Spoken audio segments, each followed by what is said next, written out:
Hello everyone, I am Manoj Chandra Jannade, Assistant Professor, DGICM, MBA Department, Nagpur.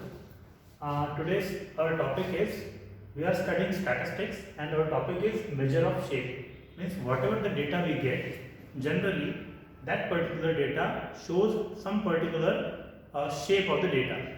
Okay, so measure of shape, we have seen three types: skewness, moment and kurtosis. So in this we are going to see what are the different formulas of finding what is the exact shape. So here we have already studied the skewness. There are two formulas for finding skewness. That is, first one is Karl-Pearson coefficient of skewness. So the first formula is relative measure, that is indicated by J, and the formula is x bar minus z divided by sigma. That is, x bar is what? X bar is mean minus mode divided by standard deviation. Okay. After it, we have also seen the formula absolute measure. Absolute measure is very simple: mean minus mode. It is indicated by S. Okay. Now we have already seen x bar is nothing but what? Mean, and z is nothing but mode. If the mean is given and median is given, so in that case you have to find mode to use this formula, and the formula of mode is what? 3 median minus 2 mean. Okay, it is used when only mean and median is given. Okay, after that we have seen another formula, that is a Bowley's coefficient of skewness, and it is indicated by Sk is equals to q3 plus q1 minus 2q2 divided by q3 minus q1. We have seen the formulas of q3, q1 and q2. q2 is nothing but what? q2, we can also say q2 is nothing but median. We have seen the formula of q1, q2 and q3. Okay. After it, the next one is moment. You will never see the example about the moment in the exam. So we are just going to see what are the moments. First moment about mean, second moment, third moment and fourth moment. So it is the mechanical quantity. Okay. So let's see what it is exactly. Mu1, first moment is what? Summation of d divided by n. D, formula of d that you know very well. D is the deviation. So formula of d is x minus x bar. Okay. When it is a simple data is given, when there is a data with frequency, so you have to use that formula, summation fd upon summation f, because we already know summation frequency is nothing but n. Okay. In the same way you have to find mu2. What happens? Just you have to put d square divided by n, fd square divided by summation f. In the same way mu3, you have to put 3 here and you have to make cube of it. So you have to make separate table, that is, first one is d, then you have to make separate table, that is d cube, and then you have to sum up that particular column, and then you will get the summation d cube.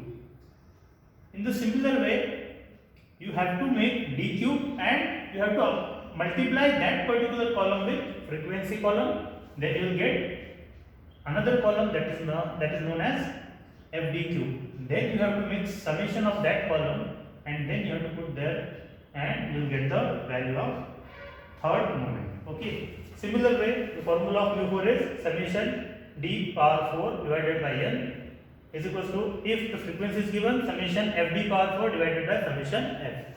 So in this way we have learned mu2, mu1, mu2, mu3, mu4. So you have to remember all this formula, because that particular formulas we are going to see and we are going to use in kurtosis problems. And kurtosis is very important topic according to the exam. So we need to find mu4 and mu2 just by using these formulas. So these formulas are also very important to find kurtosis. So in kurtosis we are finding we are finding two coefficients, that is beta and gamma. Beta and gamma. By using beta and gamma, we are going to find what is the real shape of particular data. Okay, so let's see. Measure of kurtosis is indicated by beta 2 and the formula is mu4 divided by mu2 square. So by using that formula, you have to find mu4 and mu2, and just you have to keep it here, mu4 and mu2, and after putting that particular formula and the values, we will get some kind of value. If we get beta value is 3, then the curve will be mesokurtic. If beta value is greater than 3, the curve is leptokurtic. If beta value is less than 3, then the curve is platykurtic. Okay, in the similar fashion, in the similar way, the gamma coefficient is there. So gamma formula is beta 2 minus 3. If gamma is 0, then mesokurtic, gamma is positive, then leptokurtic, gamma is negative, then platykurtic. So we also see what kind of shapes are there. We have drawn the diagram here. Let's see. The first number is here. So it is a normal curve. It is what? It is a normal curve. It is not more peaked or not flat. Okay, it is a normal curve. So first one is mesokurtic. Mesokurtic is also known as normal curve. Okay. And second one, see the second number. Second number is what? Beta is greater than 3, means leptokurtic. So leptokurtic number 2 is here. So leptokurtic curve is generally more peaked curve. More peaked curve. So maximum value is attained in that particular curve. Okay.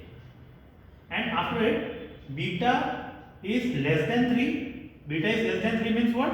It is a platykurtic. Platykurtic means we have just see number 3. Number 3 is here. So you just have to see it is a curve, obviously, but it is a flat curve. It is a flat top curve because it is a flat. It is not more. It is not so much peaked. As it is a more peaked, it is normal. It is a flat peak. Okay, so it is also called as flat top curve. So platykurtic, platy means what? Plate means flatness. So platykurtic is nothing but at top curve. Okay, so in this way we have to remember all these things, and by using this formula, these two formula mu4 and mu2, we can easily find beta 2, and if we find beta 2, then we will know the shape of the curve. So in this way we have to use this formula, and by using this formula we can solve many problems. I hope you understand. Thank you very much.